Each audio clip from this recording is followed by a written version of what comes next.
Bismillahirrahmanirrahim. Alhamdulillahirabbil alamin. Allahumma sholli ala sayidina Muhammad wa ala ali sayidina Muhammad. Assalamualaikum warahmatullahi wabarakatuh. Ikhwan dan akhwat pendengar Radio Silaturahim dan juga pemirsa Rasil TV yang dirahmati Allah.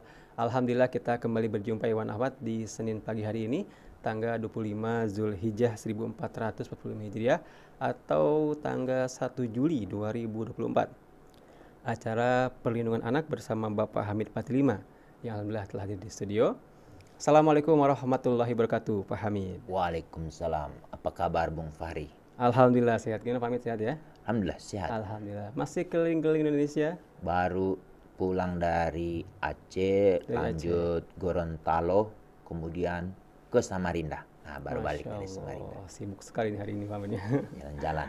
Subhanallah. Masih melanjutkan ya hari ini ya bahasanya mengenai hak anak disabilitas berbasis konvensi anak. Nah, nanti kita akan sama-sama simak Iwan Ahwat. Dan nanti juga yang ingin bergabung bertanya, Anda bisa kirimkan melalui WhatsApp kami Iwan Ahwat di 081119999720 ataupun yang ingin telepon silakan di 0218451512. Silakan Pak Hamid. Baik. Terima kasih Bung Fahri. Bismillahirrahmanirrahim. Assalamualaikum warahmatullahi wabarakatuh. Pendengar Radio Rasil di mana saja berada, alhamdulillah hari ini kita masih diberi kesempatan oleh Allah untuk berbagi informasi. Kita melanjutkan pertemuan sebelumnya, yaitu terkait dengan hak anak disabilitas berbasis konvensi hak anak. Ini menjadi menarik Bung Fahri untuk kita bicarakan, terutama kepada ayah dan ibu yang memiliki anak abilitas untuk memberi akses kepada anak-anaknya untuk bermain dengan anak-anak disabilitas. Pada dasarnya Bung Fahri, anak-anak itu mereka tidak melihat bahwa temannya itu disabilitas. Mereka main. Yang tidak kalah penting, satu sama lain itu saling membantu, saling mengisi apa yang kekurangan mereka, saling membantu. Tapi itu mulai hilang saat ayah ibunya sudah mengingatkan, jangan main sama dia, nanti kamu akan kena tangannya atau apanya. Itu yang menjadi persoalan, dan ini yang kemudian hari ini kita akan melanjutkan pembahasan topik ini, terutama ditujukan untuk ayahanda dan bunda yang memiliki anak-anak abilitas untuk memberikan akses kepada anak-anaknya untuk bermain dengan anak-anak disabilitas.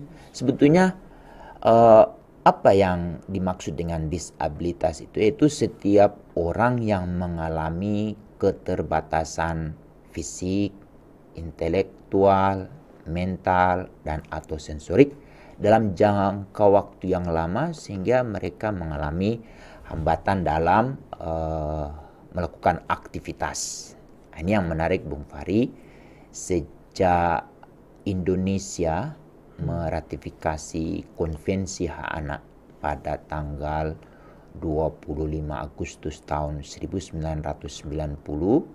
yang ditandai dengan terbitnya keputusan Presiden nomor 36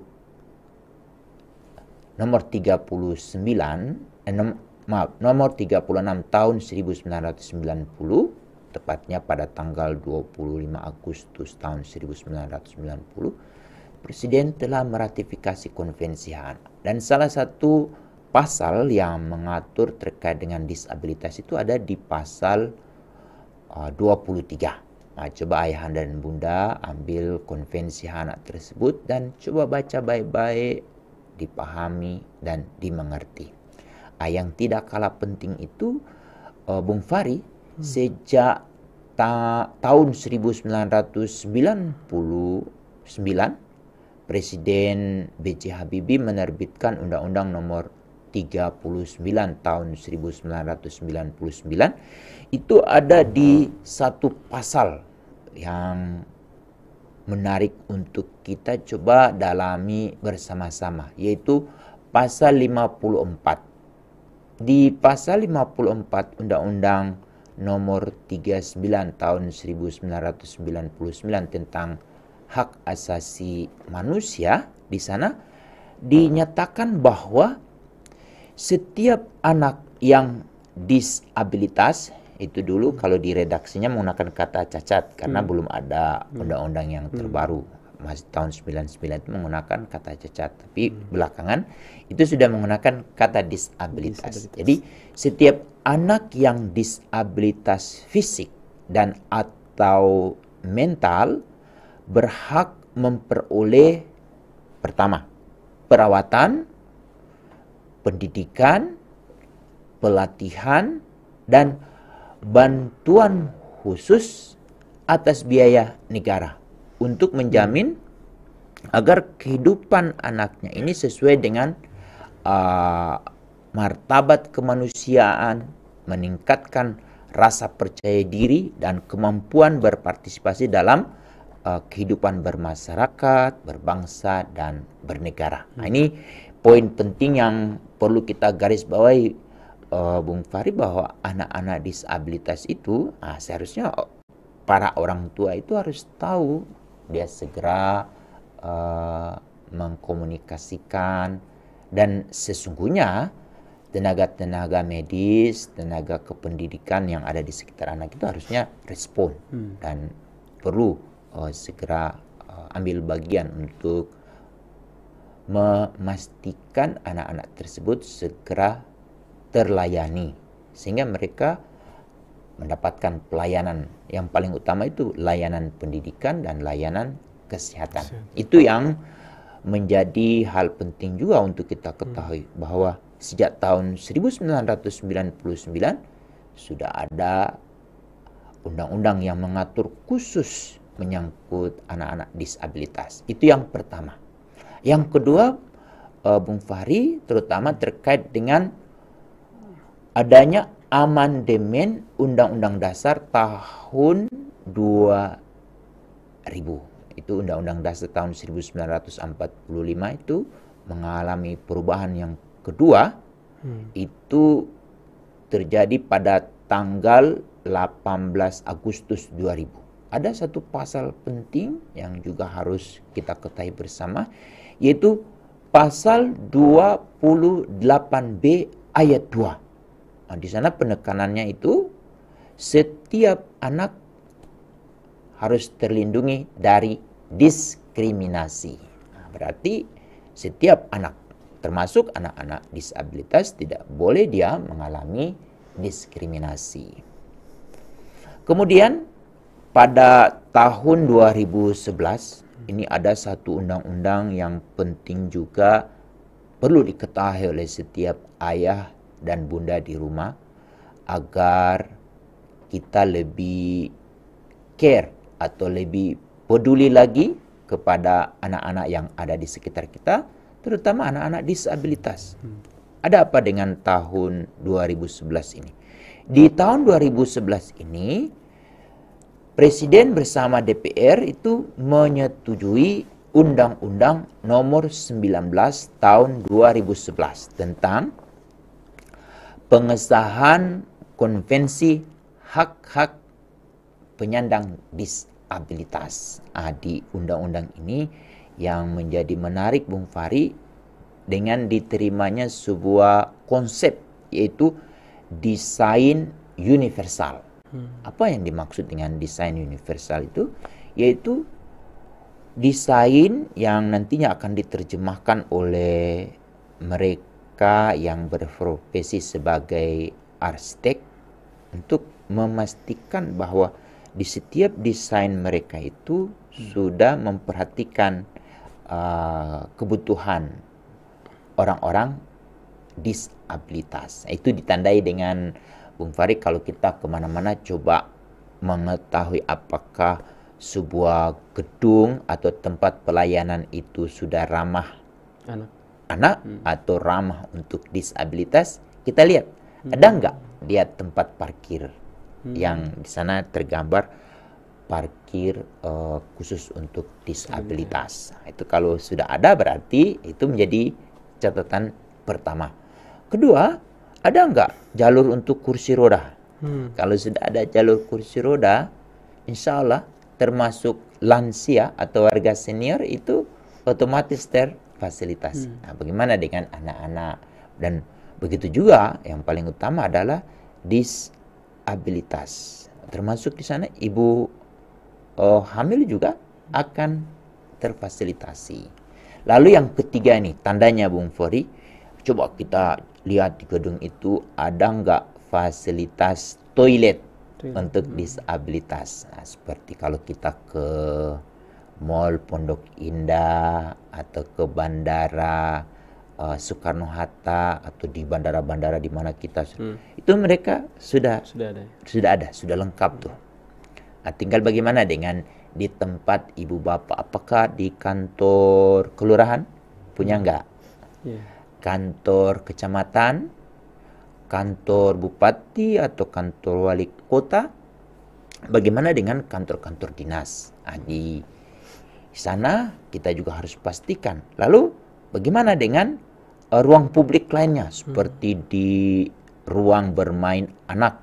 Nah, sudah ada nggak fasilitas-fasilitas tersebut untuk mengakomodasi mereka? Nah, itu semua itu menyangkut terkait dengan penerapan Undang-Undang Nomor 19 Tahun 2011 terkait dengan pengesahan Konvensi Hak-Hak Penyandang Disabilitas. Penekanannya di sana adalah Bung Fahri terkait dengan desain universal. Itu. Lalu yang tidak kalah penting, dulu Indonesia itu punya undang-undang cacat, penyandang cacat. Dia sudah dicabut, berubah menjadi Undang-Undang Nomor 8 Tahun 2016 tentang penyandang disabilitas. Kalau boleh undang-undang tersebut coba dibaca oleh ayahanda dan bunda, terutama pendengar radio Rasil. Coba kita googling di handphone kita atau di laptop kita, coba upload dari Google hasil penelusuran kita.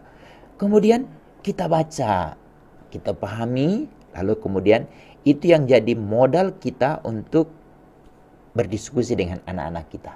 Supaya anak-anak kita itu, terutama anak-anak yang abilitas, dengan mereka mengetahui, oh ternyata ada undang-undangnya. Coba Bung Fahri coba lihat di jalan-jalan di Jakarta itu, di trotoar itu pasti kita lihat ada jalur kuning. Itu untuk disabilitas. Lalu sampai ke fasilitas-fasilitas umum lainnya. Itu apakah kita paham tidak kegunaan atau manfaat? Kalau kita belum paham atau belum mengerti, coba baca undang-undang itu. Dan itu menjadi modal awal bagi setiap ayah dan setiap ibu di rumah untuk berdiskusi dengan anak-anaknya. Dengan demikian Bung Fahri, sejak dari awal anak-anak kita itu sudah mulai terbangun kepeduliannya. Lalu terbangun rasa hormat kepada teman-teman yang mengalami disabilitas. Dengan kita memiliki pemahaman yang sama, akhirnya terbangun inklusi. Jadi kita bermain dengan siapa saja itu tanpa membeda-bedakan. Salah satunya terkait dengan kecacatan. Nah, bagaimana rumah kita, apakah sudah memiliki fasilitas tidak untuk disabilitas? Kenapa Bung Fahri ini menjadi penting? Nah, ini terutama untuk ayah dan bunda. Kalau kita sejak dari awal sudah inklusi, kita sudah mulai peduli, apapun yang terjadi dengan sekitar kita itu kita sudah semakin peduli. Termasuk kalau kita berjumpa dengan anak-anak disabilitas. Anak-anak disabilitas itu tidak butuh dikasihani, tapi mereka butuh fasilitas. Nah, kalau insya Allah fasilitas itu sudah dapat mereka rasakan, mereka manfaatkan, insya Allah mereka akan berkembang. sebagaimana yang diharapkan oleh Undang-Undang Nomor 39 tahun 1999 agar mereka dapat ambil bagian untuk mengisi pembangunan di negara ini. Mereka memiliki hak yang sama seperti anak-anak yang ada di sekitarnya. Terutama mereka terakses ke layanan kesehatan, ke layanan pendidikan, tapi yang tidak kalah penting itu adalah mereka diberi kesempatan untuk berinteraksi satu sama lain. Mereka tidak merasa tersisihkan atau mereka merasa tidak dihiraukan, tapi justru sebaliknya mereka dapat bermain dengan siapa saja dan akhirnya mereka diakui apa yang menjadi keunggulan mereka. Setiap anak itu sudah diberkati atau diberi kemampuan oleh Allah. Tinggal bagaimana pada setiap diri kita itu ada rasa pengakuan kepada anak-anak di sekitar kita. Gimana Bung Fahri untuk memulai ini? Untuk itu, coba kita identifikasi. Kalau di minggu-minggu sebelumnya kita bicara tentang prinsip-prinsip berinteraksi dengan anak-anak disabilitas. Kali ini kita akan lihat sebetulnya disabilitas itu bentuknya apa saja. Supaya kita perlu tahu nih disabilitas apa saja bentuknya. Pertama, disabilitas fisik. Fisik. Fisik berarti menyangkut anggota tubuh. Bagaimana kondisi tubuhnya itu, apakah mengalami kelumpuhan atau ada amputasi, berarti ada bagian tubuh yang hilang. Mungkin itu disebabkan bukan bawaan lahir, tapi mengalami kecelakaan. Untuk itu ayahanda dan bunda, bagaimana mengatasi jangan sampai anak kita mengalami disabilitas fisik, terutama sejak dari lahir. Itu kita harus mulai hindarkan anak-anak kita untuk bermain dengan alat benda-benda tajam atau berkendara. Ini sekarang Bung Fahri dengan adanya sepeda listrik itu anak-anak bebas ya. Anak-anak bebas sampai ke jalan raya, dan itu yang kemudian ada beberapa anak yang sampil nyawanya hilang. Coba bayangkan, siapa yang rugi sebetulnya kalau ada anak-anak mengalami kecelakaan? Yang rugi sebetulnya bupati, wali kota, gubernur, presiden. Lebih luas lagi. Lebih luas. Bukan orang tua. Bukan orang tua. Kalau orang tua mungkin dia sebatas melahirkan, lalu mencukupkan sebagian kebutuhan anak. Tetapi seorang bupati, gubernur itu mengeluarkan biaya untuk dari saat ada keputusan dari bidan bahwa si ibu ini positif hamil. Itu sudah banyak pengeluaran negara sebenarnya. Coba menghadirkan bidan, menghadirkan dokter, lalu menghadirkan layanan puskesmas yang berkualitas. Itu coba dihitung oleh orang tua itu. Nah, selama ini mungkin kita adanya negara menyediakan layanan itu, tapi kita tidak memperhitungkan bahwa kalau kehilangan satu anak, itu negara hilang investasinya. Nah, itu kita coba. Nah, ini perlu kita bangun kesadaran. Termasuk salah satunya adalah bagaimana kita memastikan jangan sampai anak-anak kita mengalami disabilitas karena kelalaian. Kelalaian kita atau kelalaian ayahanda dan bunda. Tapi kalau itu tuh terjadi, apa yang harus kita upayakan?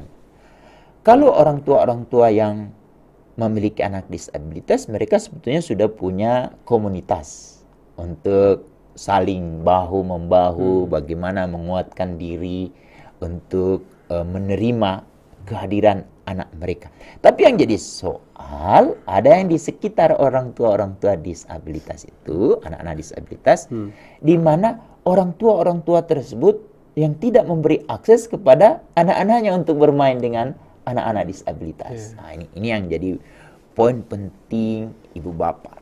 Jadi disabilitas fisik itu tadi ada gangguan neurologis, lalu cedera tulang atau otot yang menyebabkan keterbatasan dalam gerakan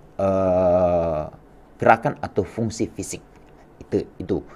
Jadi mulai kita identifikasi, ada nggak anak-anak di sekitar kita yang mengalami hal seperti itu? Ibu bapak, mereka butuh fasilitas. Seperti apa kalau gangguan fisik itu yang harus paling utama yang tersedia? Fasilitas. Fasilitasnya apa? Tadi parkir untuk disabilitas untuk mereka. Lalu Trotoar. jalur, kursi roda, trotoar. Kalau di kendaraan bagaimana? Pada saat mereka memanfaatkan fasilitas itu, kita yang di sekitarnya bagaimana kepedulian kita? Kita jangan kasihani mereka, tapi yang mereka butuh ada kepedulian. Jadi kita bantu. Insya Allah dengan kita membantu mereka, mereka merasa mereka dianggap, mereka merasa bagian dari kehidupan kita. Nah, ini menjadi catatan penting yang perlu mulai kita bangun. Itu yang pertama. Disabilitas fisik. Kalau dulu disebut cacat fisik. Nah, disabilitas fisik. Itu yang pertama. Yang kedua, disabilitas sensorik. Nah, ini menjadi sangat penting. Ini termasuk disabilitas yang mempengaruhi salah satu indera manusia, seperti tidak bisa melihat. Gimana, Bung Fahri, punya teman nggak yang disabilitas yang tidak bisa melihat? Nah, itu saya punya teman tuh, dia jadi resepsionis di pasca sarjana Universitas Indonesia di Salemba. Jadi kalau perjalanan dari Ciputat sampai ke itu, dia merasa diterima oleh masyarakat, terutama sopir.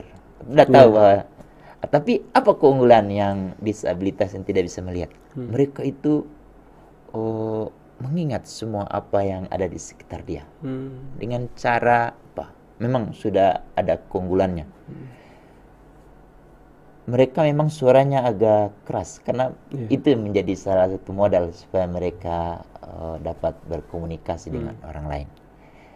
Tapi kalau ibu bapak udah ketahui disabilitas yang tidak bisa melihat, bicaranya agak lantang, itu sebetulnya kita harus sudah mulai, ini beliau memang tidak bisa melihat tapi dia bisa berbicara.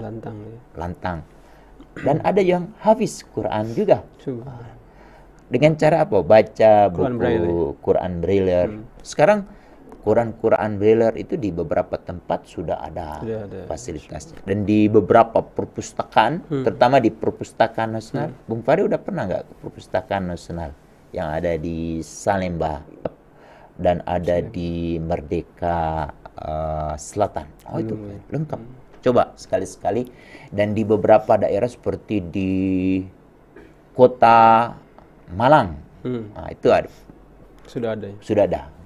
Karena salah satu indikator sebuah kota layak anak itu, salah satunya kita berkunjung ke perpustakaan. Dan salah satu pertanyaan yang selalu kita ajukan, apakah ada fasilitas untuk disabilitas? Nah, salah satu disabilitas itu disabilitas sensorik. Salah satunya dia tidak bisa melihat, tidak bisa mendengar, atau mereka mengalami gangguan penglihatan atau mengalami gangguan pendengaran. Ini yang menjadi poin penting untuk kita ketahui. Apa yang harus kita lakukan untuk mereka? Untuk memfasilitasi. Jadi ayahanda dan bunda ajak diskusi anak-anak kita untuk bercerita bahwa di antara teman-teman kita itu ada yang tidak bisa melihat, ada yang tidak bisa mendengar. Apa yang dapat kita fasilitasi untuk mereka agar mereka merasa diterima dan mereka bisa berinteraksi dengan kita. Dan dengan begitu, akhirnya anak-anak kita sudah mulai mempersiapkan diri. Ada informasi yang disampaikan oleh ayah dan ibunya. Meskipun kita tidak berikan, sebetulnya anak-anak kita itu dapat berinteraksi dengan anak-anak tersebut. Tapi kalau itu mendapatkan pengukuhan atau penguatan dari ayah dan ibu, insya Allah anak-anak kita akan semakin peduli, semakin care, dan dia semakin inklusi dengan teman-temannya. Sehingga akhirnya anak-anak yang disabilitas berjumpa dengan anak-anak kita itu merasa, aku punya teman, aku punya teman baru. Dan insya Allah teman baru itu akan diingat oleh teman kita yang disabilitas. Dan itu menjadi hal yang coba mulai kita bangun dalam keseharian kita di masyarakat, terutama di sekolah. Karena sekarang Bung Fahri, kalau kita berharap anak-anak disabilitas itu terakses ke pendidikan khusus, itu jumlahnya terbatas. Padahal mereka itu tinggal di dekat sekolah mereka, baik itu dari PAUD, SD, SMP, SMA. Tapi karena di sekolah itu tidak terbangun kepedulian, lalu tidak terbangun kesadaran untuk menyiapkan fasilitas tersebut, akhirnya anak-anak disabilitas itu tertolak secara otomatis. Mereka harus mencari itu sekolah di rata-rata SLB itu ada di ibu kota kabupaten. Tapi kita bersyukur belakangan berkembang dari Muhammadiyah itu sudah mulai bangun sekolah-sekolah disabilitas itu di sekitar di mana ada anak-anak. Belakangan sudah mulai didukung oleh Kementerian Pendidikan dan Kebudayaan dibangun sekolah inklusi. Tetapi di beberapa sekolah itu masih kita dengar ada beberapa anak itu tidak terfasilitasi. Karena kalau mereka ke sekolah itu, sekolah mengatakan kami tidak punya guru yang disabilitas. Nah, ini kita harus perlu bangun pemahaman ini. Atau guru yang memiliki kemampuan untuk memfasilitasi anak-anak disabilitas. Padahal sekarang ini dengan kurikulum merdeka, anak adalah pusat, guru fasilitator. Termasuk di situ kan anak-anak disabilitas perlu difasilitasi. Ini menjadi poin penting. Itu yang kedua, disabilitas sensorik. Yang ketiga, disabilitas intelektual. Ini berarti anak-anak yang mengalami kemampuan hambatan dalam proses belajar. Jadi tidak mudah menerima pembelajaran. Nah, ini perlu kita bantu untuk ini mungkin berdasarkan kajian atau asesmen dari ahli. Mungkin dia harus sekolah di sekolah khusus. Tetapi sebetulnya di sekolah di umum atau sekolah inklusi, dengan dia di asesmen, kita harus menemukan apa sebetulnya keunggulan dari anak tersebut. Nanti kita bisa fasilitasi. Tapi itu semua Bung Fahri tergantung dari bagaimana kita mempersiapkan anak-anak kita hari ini yang abilitas, di mana ayah ibunya memperkenalkan, nak, di sekitar kamu itu nanti kamu akan berjumpa dengan ada anak-anak yang mengalami disabilitas secara intelektual. Bagaimana kamu bermain dengan dia? Nah, itu dia. Jadi anak-anak kita sudah mulai terbangun kesadaran, terbangun kesiapan diri. Bagaimana ya kalau teman aku ini diajak bicara agak lamban, atau seperti apa, kok dia tidak segera merespon apa yang kita sampaikan.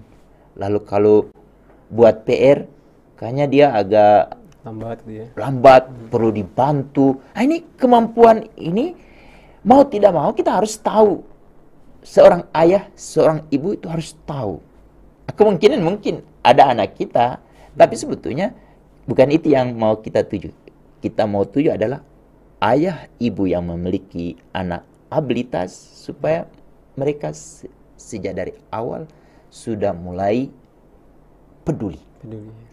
Mulai ada rasa ingin mau membantu, tapi bukan mengasihani. Itu bukan juga membuli, bukannya? Bukan membuli, malah justru.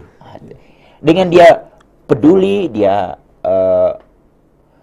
care, insya Allah anak itu akan terhindar dari melakukan pembulian pada temannya.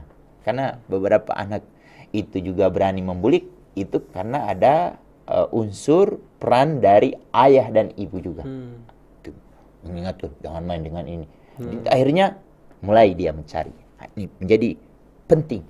Dan di antara anak-anak yang abilitas, saat bermain dengan anak disabilitas, dia juga jadi protektor, mencegah jangan sampai temannya mengganggu. Nah, itu berarti sudah ada kemampuan untuk mengenal.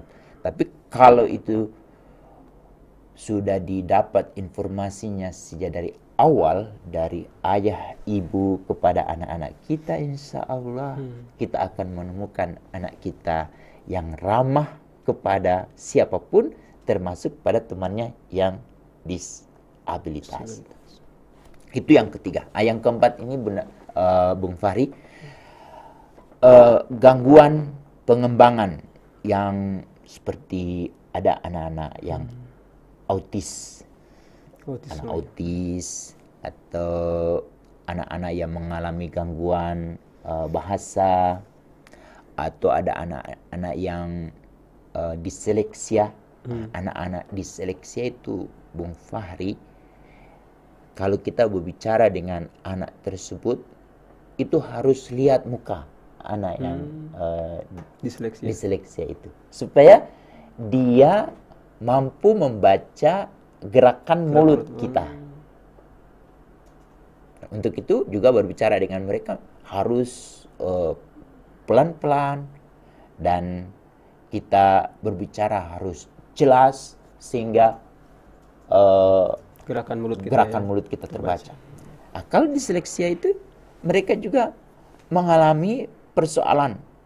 Kalau mereka sejak dari awal belajar salah satu bentuk huruf, itu yang mereka kuasai. Tapi pada satu kesempatan mereka membaca tulisan, bentuk huruf yang lain, itu mereka mengalami kesulitan. Nah, untuk itu bagaimana caranya ayah dan bunda, begitu juga dengan anak-anak kita di rumah ya, kita juga harus perkenalkan mereka terkait dengan bentuk-bentuk gangguan yang dialami oleh teman-temannya. Dengan dia memiliki informasi tersebut, apa sebetulnya keuntungannya, Bung Fahri? Artinya anak kita bisa bantu lagi. Ini poin penting. Dan dari pembicaraan ini sebetulnya banyak hal yang ingin mau kita coba dalami secara bersama-sama, tapi kuncinya ada pada ayah dan ibu untuk memberi akses kepada anak-anaknya untuk bermain dengan teman-teman yang disabilitas, dengan catatan anak-anak kita harus mendapatkan informasi dari ayah dan ibu. Awalnya dari apa? Dari diskusi kita kali ini, semoga ada ayah dan ibu yang mau berinteraksi dengan kita. Coba kita persilakan. Terima kasih untuk Demikian. Islam yang satu, masih bersama kami Ikhwan Ahwat di acara Perlindungan Anak bersama Dr. Hamid Patilima, membahas tema mengenai hak anak disabilitas berbasis konvensi anak. Sudah banyak nih Pak Hamid yang berkomentar di WhatsApp Rahasil yang menyimak kita di hari ini. Dari Bapak Maman Sumantri sedang menyimak. Terima kasih Pak Hamid atas nasihat dan juga pengetahuannya. Bapak Dumadi, Ibu Nanai Patima, Bapak Abdullah di Depok, Ibu Kiswati, Ibu Tati juga, Nenek Jamilah, Bapak Ipin, Bapak Abdul Rashid, Bapak Nana Sumarna, dan masih banyak lagi yang sudah mengirimkan WhatsApp. Terima kasih banyak Iwan Awad. Ini yang bertanya, yang pertama saya bacakan dari Ibu Ani. Assalamualaikum warahmatullahi wabarakatuh. Waalaikumsalam. Apa kabar Ibu? Pak Hamid, apakah sudah tepat memasukkan anak disabilitas ke sekolah luar biasa atau SLB? Ada yang mengatakan lebih baik ke sekolah biasa saja, supaya anak terbiasa menghadapi pergaulan dengan anak-anak abilitas. Baik, Demikian. terima kasih Ibu Ani yang sudah bertanya. Idealnya anak-anak itu disekolahkan di sekolah inklusi atau di sekolah biasa yang sekarang yang didorong oleh Kementerian Pendidikan dan Kebudayaan. Karena Bung Fari, ada satu kebutuhan 1% untuk mengisi ASN atau di swasta. Belakangan juga kepolisian udah mulai membuka kesempatan untuk yang disabilitas. Kesempatan itu kalau mereka tidak terfasilitas sejak dari awal, siapa yang akan mengisinya? Dan itu yang menjadi penting. Idealnya anak-anak disabilitas itu tergantung dari rekomendasi ahli. Jadi untuk menentukan sekolah mana yang sesuai, itu kalau boleh diskusi dengan teman-teman, terutama dari dinas sosial. Di sana ada pekerja sosial yang ada di daerah di mana kita tinggal, dan rata-rata dinas sosial itu kan ada di ibu kota kabupaten atau di ibu kota kecamatan. Itu yang pertama. Lalu yang kedua, sekarang ini sudah menjadi kebutuhan, perlu sekolah-sekolah itu harus memiliki pemahaman tentang sekolah inklusi. Sehingga akhirnya anak-anak disabilitas itu mereka terfasilitasi, dan tadi penekanan dari Ibu Ani agar anak-anak itu sejak dari awal mereka berinteraksi secara sosial. Dan pada dasarnya anak-anak disabilitas maupun anak-anak abilitas, mereka itu pada awalnya tidak ada kendala di dalam berinteraksi. Tapi sudah mulai ada kerenggangan atau sudah mulai ada pembatasan. Itu karena dari orang tua yang memiliki anak abilitas sudah mulai membatasi, jangan main dengan dia, dengan nanti kamu bisa mengalami apa gitu. Nah, itu hal-hal seperti itu kalau boleh kita sudah mulai kurangi, dan kalau boleh tidak ada lagi. Karena bagaimana anak kita yang abilitas memiliki pengalaman luas kalau mereka sejak dari awal tidak terakses dengan anak-anak disabilitas. Bagaimana mereka menjadi seorang perencana pembangunan, terutama yang akan merancang kebijakan, program, sampai ke mendesain bangunan yang desain universal. Kalau anak-anak itu sejak dari awal mereka tidak punya pengalaman. Nah, untuk itu idealnya mereka bersekolah di sekolah inklusi.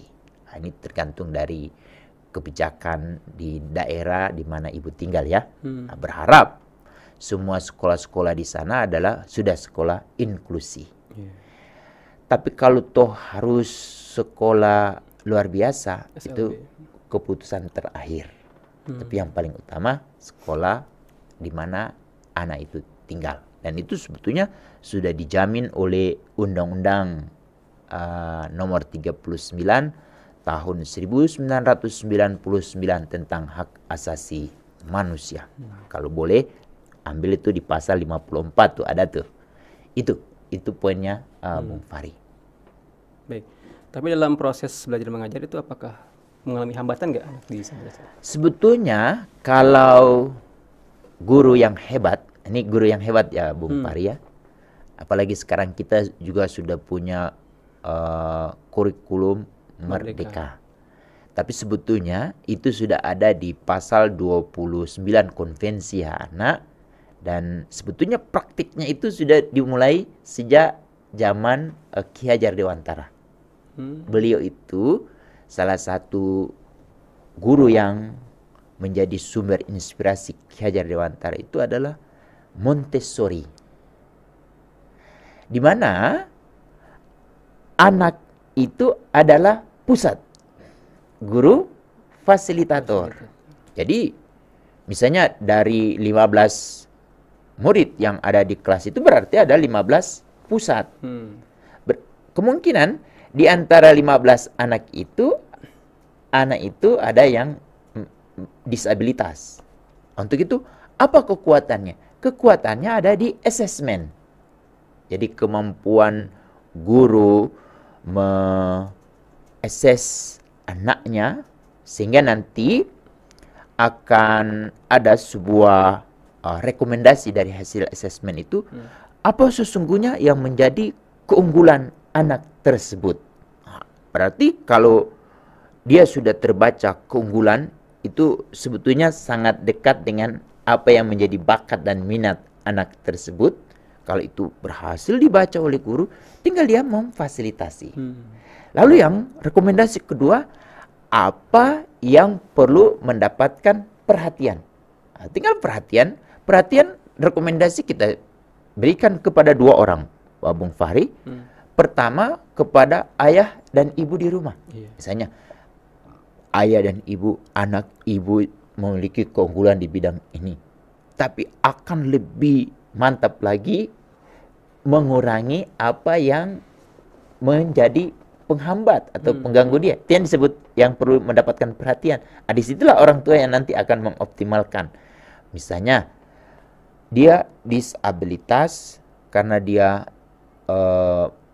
tidak terfasilitasi bermain dengan temannya, itu menjadi perhatian. Berilah kesempatan kepada anak itu untuk bermain. Begitu juga sebaliknya, orang tua yang menemukan anak-anaknya yang abilitas juga dapat catatan dari guru, kalau boleh anak ibu, anak bapak memperbanyak temannya. Salah satunya teman disabilitas. Itu. Lalu bagaimana rekomendasi untuk guru lanjut? Guru lanjut itu berarti misalnya anak itu dia di kelas 1. Guru yang memfasilitasi dia di sekolah itu sudah melakukan banyak hal. Kan anak ini kan harus naik. Baik itu anak abilitas maupun anak disabilitas juga perlu diberi catatan. Ibu yang akan menangani anak kami, kalau boleh memperhatikan apa yang perlu diperhatikan. Kalau itu sudah diupayakan oleh seorang guru, insya Allah baik anak disabilitas maupun anak abilitas dia akan berkembang secara optimal. Tapi tantangan hari ini Bung Fahri, guru-guru kita itu apakah mereka sudah mendapatkan pemahaman terkait dengan apa yang didorong oleh Ki Hajar Dewantara, atau pada saat mereka training di sekolah atau yang dikembangkan oleh pemerintah sudah menekankan terkait dengan hal yang dimaksud tadi. Anak adalah pusat, guru sebagai fasilitator. Nah, itu poin Bung Fahri. Berarti tergantung dari gurunya itu ya. Gurunya. Yang hebat berarti insya Allah bisa memahami dan menjalani fasilitas tersebut. Selanjutnya dari Bapak Abdullah Pak Hamid. Assalamualaikum warahmatullahi wabarakatuh.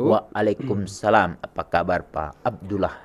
Ini apakah ada keterkaitannya antara PPDB dengan perlindungan anak? Karena dengan sistem PPDB ini banyak juga tidak hanya anak, tapi orang tuanya juga mengalami stres dan kebingungan. Mohon penjelasannya Pak Hamid tentang PPDB. Pendaftaran siswa baru, ini kebijakan. Kebijakan tergantung dari Bapak dulu milih siapa. Untuk itu ini mumpung ya besok ini Bung Fahri mau ada pemilihan kepala daerah tanggal 27 November tahun 2024. Pilihlah calon bupati, calon wali kota, calon gubernur yang berperspektif anak. Kalau calon itu kita temukan, kalau boleh kita sebarluaskan kepada siapapun, sehingga supaya orang yang kita maksud itu peluang untuk terpilih itu besar. Sehingga dari orang yang kita beri kepercayaan itu kita bisa minta, karena mereka punya kewenangan untuk membuat kebijakan, lalu akan membuat program. Kalau kita pilih orang yang tidak tepat, ya udah 5 tahun yang akan datang yang Bapak Ibu alami hari ini, ya kita rasakan 5 tahun yang akan datang. Jadi pilihannya itu ada di kita. Dan tidak boleh mengeluh. Dan tidak boleh protes. Kalau kita sudah memilih yang salah, ya udah, terimalah. Tapi sebagai orang yang harus perlu mengetahui dan akan mengambil bagian, ya pilihlah orang-orang yang tepat, terutama yang kalau di legislatif sudah lewat, sudah tidak bisa apa-apa lagi. Tinggal yang di eksekutifnya kita pilih. Sehingga apa yang dia rasakan, misalnya mengalami kesulitan untuk menyekolahkan anak. Untuk itu kami sarankan ya, Bapak Ibu, kumpulkan semua keluhan-keluhan ini, tidak ke komplainnya ke orang-orang di sekitar, langsung ke ombudsman. Nanti tugas ombudsman lah yang akan menentukan. Tapi pertanyaannya Bung Fahri, orang yang ada di ombudsman, orang yang ada di komisi-komisi itu siapa yang memilih? Adalah orang yang kita pilih. Kalau kita salah milih, ya udah 5 tahun ke depan kita akan sama-sama menerima tulanya atau menerima apa dampaknya. Demikian Bung Fahri. Jadi kuatkanlah kesabarannya ya. Semoga di pilkada ini terpilih yang memang amanah ya. Amanah, terutama yang respon berperspektif anak.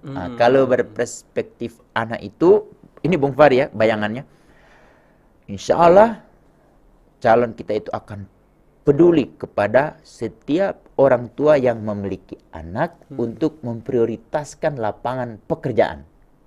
Kalau kedua, anak-anak ini kan sudah punya ayah yang punya sumber penghasilan. Kan dia ingin sekolah. Otomatis dia akan mengembangkan sekolah-sekolah yang berkualitas. Terutama sekolah-sekolah inklusi. Lalu sekolah-sekolah yang kredibel, menghasilkan siswa yang hari ini belum berbuat apa-apa menjadi berbuat apa-apa. Lalu menyediakan layanan kesehatan, menyediakan layanan fasilitas umum lainnya, tapi tidak kalah penting, dia akan peduli menyediakan akses transportasi. Sebetulnya gampang saja kalau kita melihat calon pemimpin yang sukses itu, lihat aja jalannya. Kalau jalan bagus, itu berarti dia peduli tuh. Sekolah atau puskes. Untuk itu ayahanda dan bunda, kalau boleh manfaatkan suara kita untuk kepentingan 5 tahun kita yang akan datang.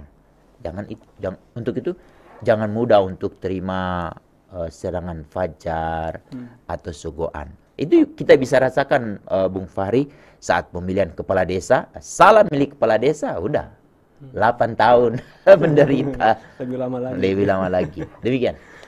Baik. Ini Ibu Nurjanah binti Madio sedang menyimak juga di Singapura ya. Oke, streaming.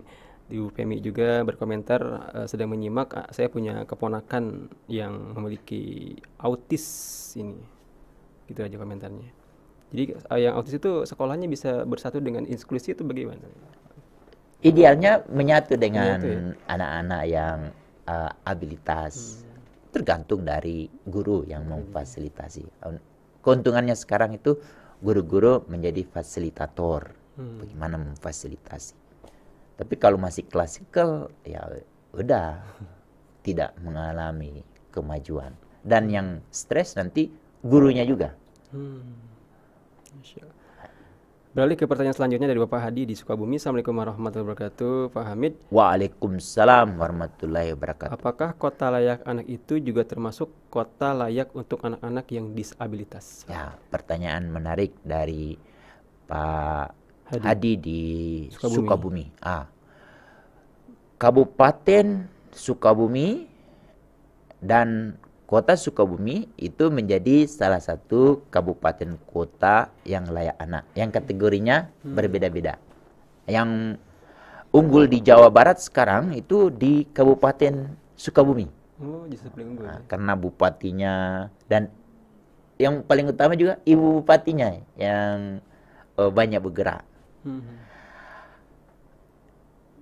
Disabilitas itu menjadi salah satu indikator sebuah kota disebut kota layak anak.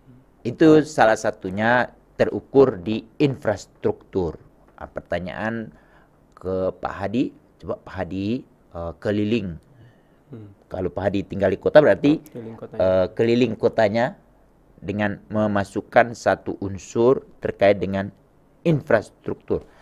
Apakah infrastruktur di Sukabumi sudah layak anak?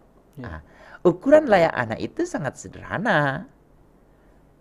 Ada fasilitas untuk disabilitas. Kalau itu tidak ada, berarti belum termasuk ya? Belum termasuk. Itu poin pertama. Poin kedua, ada di indikator khususnya ada di perlindungan khusus. Ada di klaster perlindungan khusus, itu ada di indikator 23A.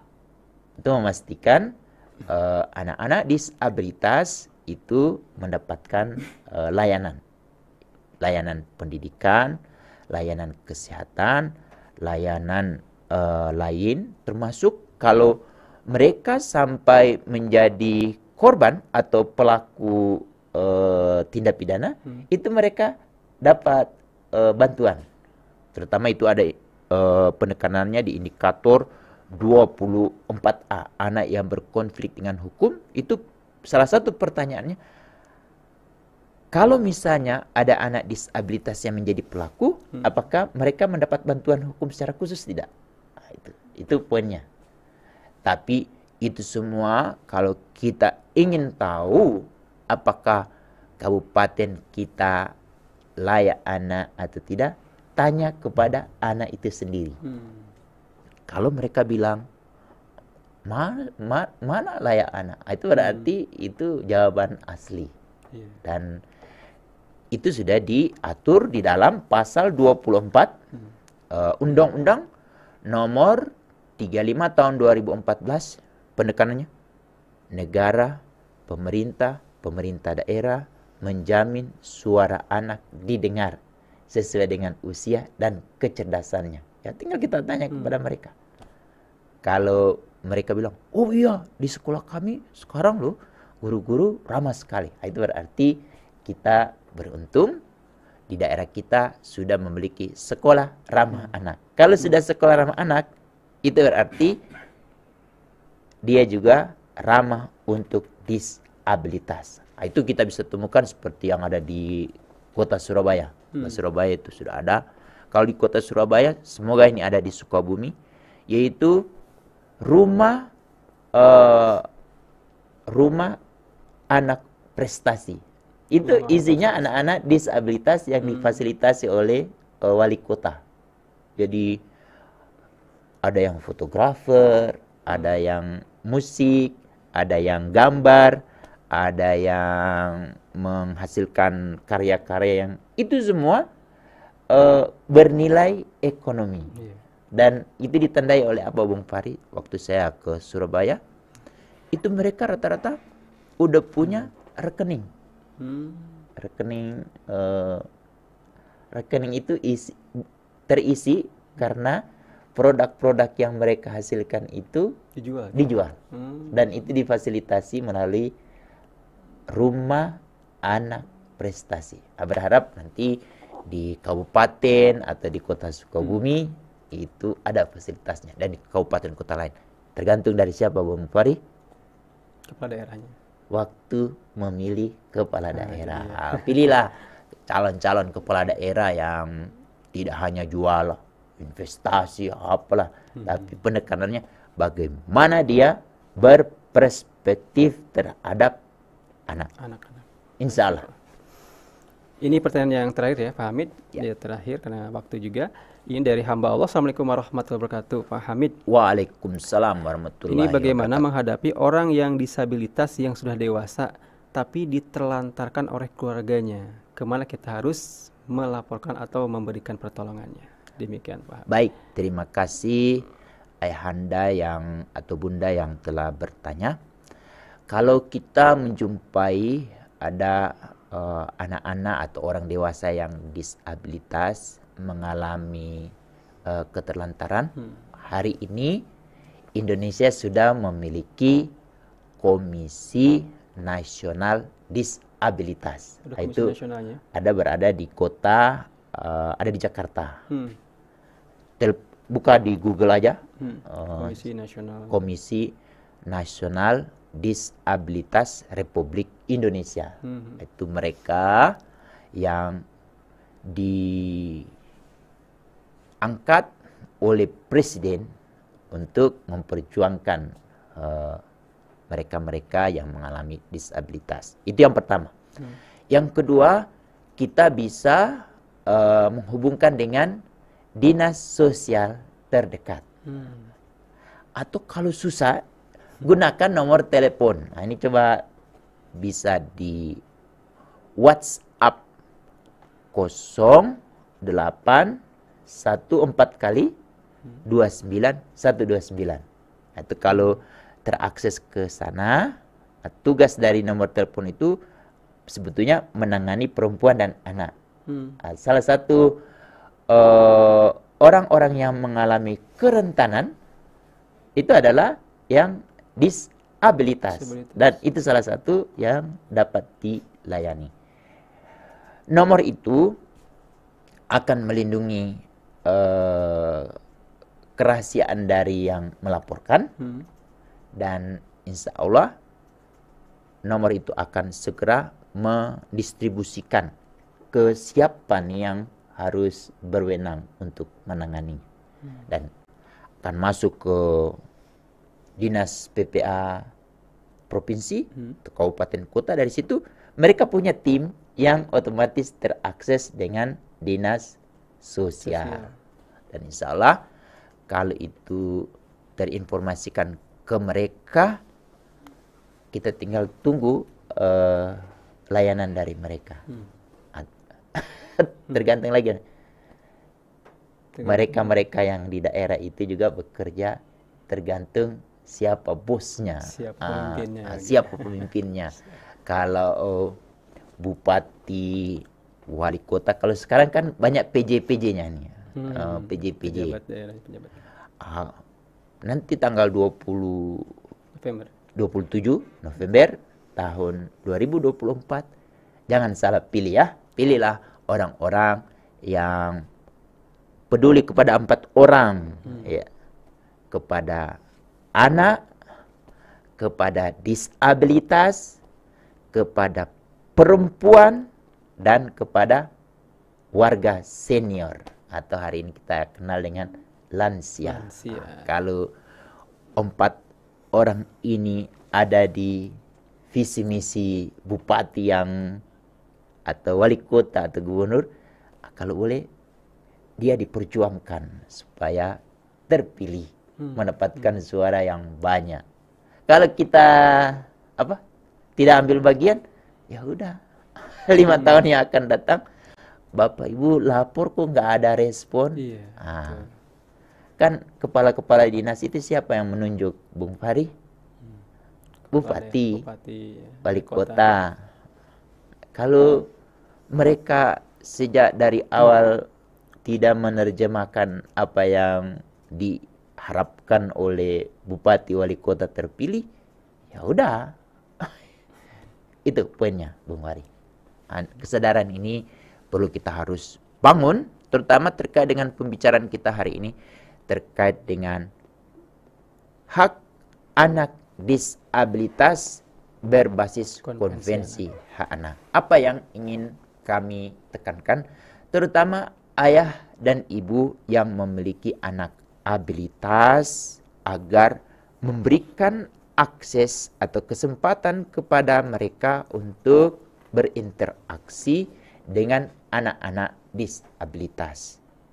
Tapi sebelum sampai kita mendorong anak-anak untuk itu, berilah anak-anak kita pengetahuan yang banyak. Salah satunya adalah dengan kita mendownload undang-undang pertama, Undang-Undang nomor 39 tahun 1999 tentang hak asasi manusia.